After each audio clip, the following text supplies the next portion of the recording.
guillotine defense. Now this is something that's, obviously if someone's got a good guillotine, you're already in a lot of trouble. We're going to assume that that's the case. So Craig starts to grab my head. And it can be guillotine or arm in.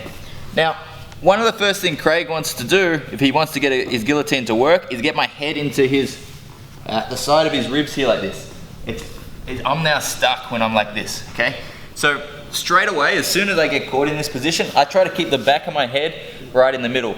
There's one type of choke that works here, which is the 10-finger guillotine, okay? But that's way less high percentage than the regular guillotine, okay? Does everyone know the 10 fingers where you kind of, you know that one? Where they go here and they pressure like that, yeah? But it's way easier to slip out of that if that's happening, okay? So I almost always try to keep my head towards the middle. I like to reach high on the elbow and pull. Here, just when you do this, open your elbow, your right elbow as well, so they can't reach as easily for like an anaconda, okay? So, if my head's in the middle here, I don't feel in that much danger. Do you feel like you got a good chance? And I'm starting to turn around to my right. So I step and I'm trying to rotate here. If I get to here, the choke's gone. Even if Craig starts trying to lock up his hands like this, I can start to rotate. Good wrestlers as well will actually even bring their right arm and help pull that through, okay? It feels like you're pulling the choke on, but if I'm pulling tight enough, he wants to row this arm back to finish the choke. Like when you get a guillotine, you almost always want to row that arm, like that wants to be like pulling up, yeah, that elbow. So we can like hold it down and keep tight on it.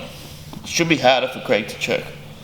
From here, I'm circling around this way, reaching over the back, and starting to come around.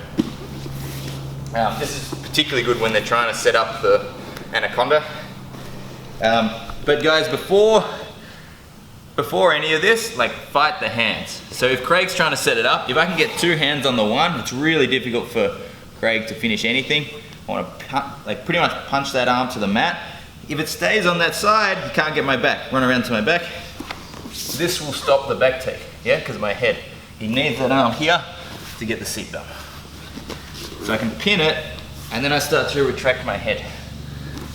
It's if you can't get a hold of their arms, that's when, like good enough, he gets a good enough grip.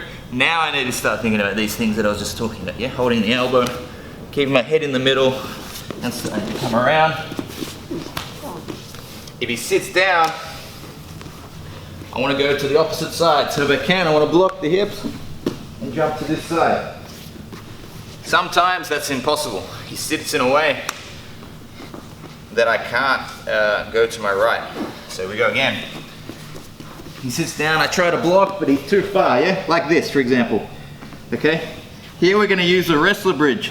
So I'm going to try as much as I can to just get my hand to his hip to stop him following. I'm going to switch, stay up, and start to walk around. And we're going to land in side control.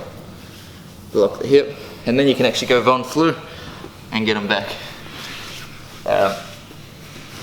So that's where that wrestler bridge, being able to go here, up, and over the top, can be really helpful. With this one, you have to stay on the hips, because otherwise Craig can come on top. So he goes for the choke, and I block. If I don't hold the hips, he can roll up on top, and he can try and finish me here. When I'm blocking the hips, I keep my arms straight. It's hard for him to do that. It's also, I want to block his leg a little bit because he's going to want to catch the anaconda, yeah? If I leave this here, he catches my arm, he goes for the Rafael Mendes style anaconda. So I keep my elbow flared. Try and do that now.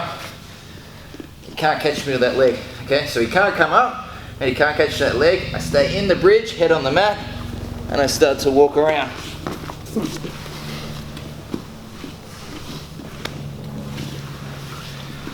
One more time. This works from seated guard as well. He catches my head, I drop, try to come up, and we're out, okay? First, fight the hands. You can't do that. Then we're starting to think about the legs or switching and getting out the side. Don't let your head get caught on the side of their ribs.